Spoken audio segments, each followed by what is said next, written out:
My father left my family when I was 2 years old, and I was raised by a single mom who had to work and who struggled at times to pay the bills and wasn't always able to give us the things that other kids had. There were times when I missed having a father in my life. There were times when I was lonely and I felt like I didn't fit in. So I wasn't always as focused as I should have been on school, and I did some things that I'm not proud of, and I got in more trouble than I should have. And my life could have easily taken a turn for the worse. But I was lucky. I got a lot of second chances, and I had the opportunity to go to college and law school and follow my dreams. My wife, our First Lady, Michelle Obama, she has a similar story. Neither of her parents had gone to college, and they didn't have a lot of money. But they worked hard, and she worked hard so that she could go to the best schools in this country. But some of you might not have those advantages. Maybe you don't have adults in your life who give you the support that you need. Maybe someone in your family has lost their job and there's not enough money to go around. Maybe you live in a neighborhood where you don't feel safe or have friends who are pressuring you to do things you know aren't right. Where you are right now doesn't have to determine where you'll end up. No one's written your destiny for you, because here in America, you write your own destiny. You make your own future. That's why today I'm calling on each of you to set your own goals for your education and do everything you can to meet them. But whatever you resolve to do, I want you to commit to it. I want you to really work at it. I know that sometimes you get that sense from TV that you can be rich and successful without any hard work, that your ticket to success is through rapping or basketball or being a reality TV star. Chances are you're not going to be any of those things. The truth is, being successful is hard.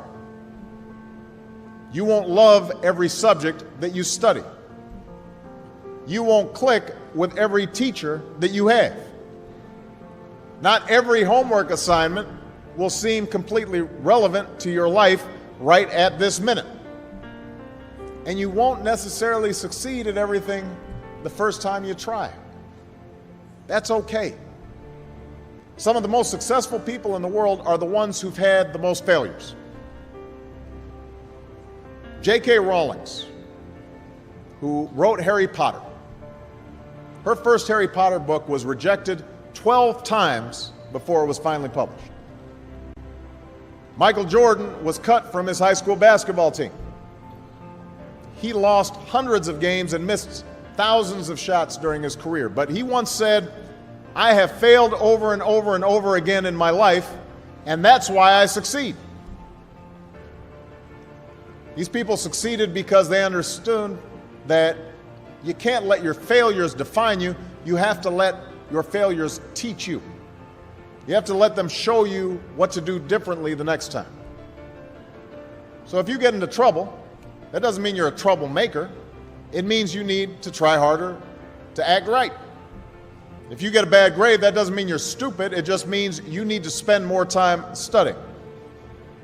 No one's born being good at all things. You become good at things through hard work. You're not a varsity athlete the first time you play a new sport. You don't hit every note the first time you sing a song. You've got to practice. The same principle applies to your schoolwork. You might have to do a math problem a few times before you get it right. You might have to read something a few times before you understand it.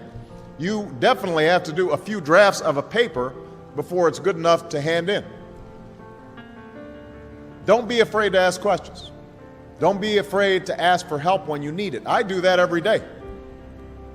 Asking for help isn't a sign of weakness, it's a sign of strength, because it shows you have the courage to admit when you don't know something, and that then allows you to learn something new. So find an adult that you trust, a parent, a grandparent, or a teacher, a coach, or a counselor, and ask them to help you stay on track to meet your goals. And even when you're struggling, even when you're discouraged, and you feel like other people have given up on you, don't ever give up on yourself. Because when you give up on yourself, you give up on your country. The story of America isn't about people who quit when things got tough. It's about people who kept going, who tried harder, who loved their country too much to do anything less than their best. Failure, it's terrible, but necessary.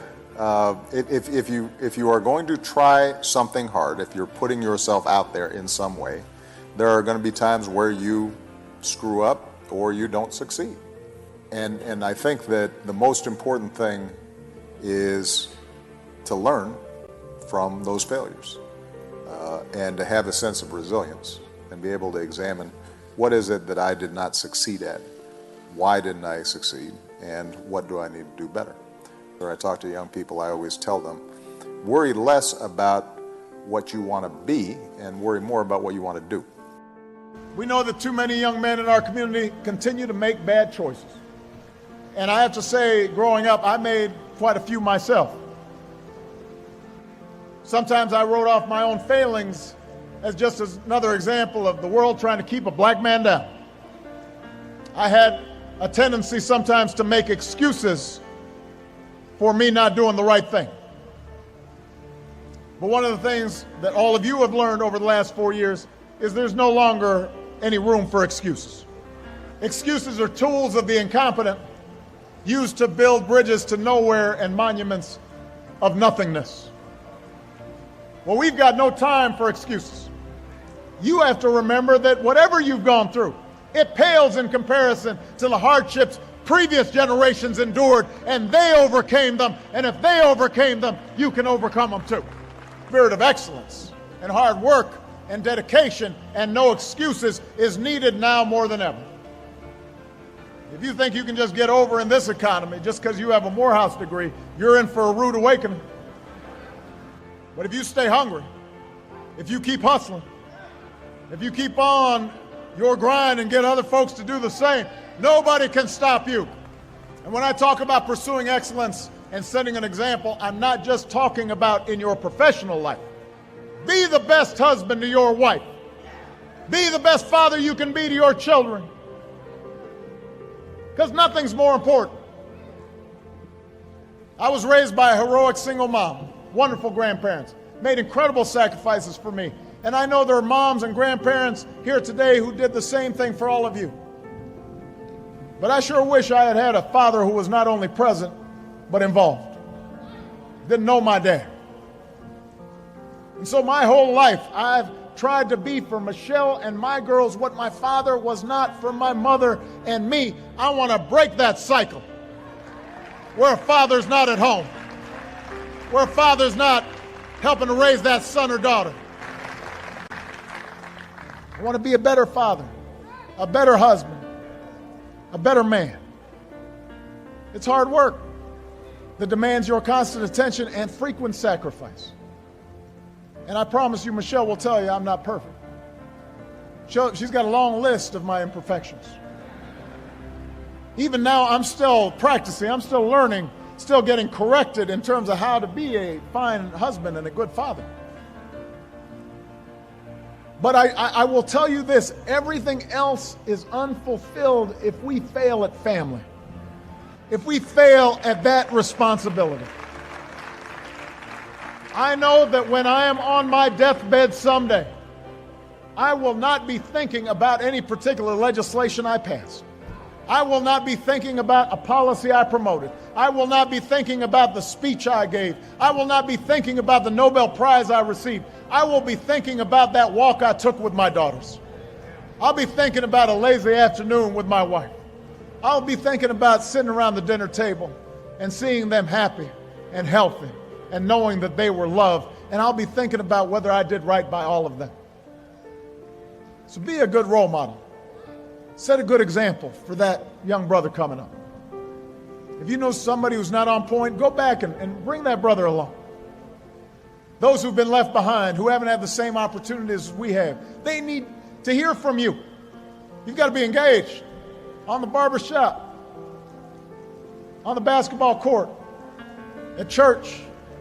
Spend time and energy and presence to give people opportunities and a chance. Pull them up, expose them, support their dreams. Don't put them down. We've got to teach them just like what we have to learn, what it means to be a man. It's up to you to widen your circle of concern. that everybody, no matter what you look like or where you come from, what your last name is, it doesn't matter. Everybody gets a chance to walk through those doors of opportunity if they are willing to work hard enough. Success may not come quickly or easily, but if you strive to do what's right, if you work harder and dream bigger, if you set an example in your own lives and do your part to help meet the challenges of our times, then I'm confident that together we will continue the never-ending task of perfecting our union.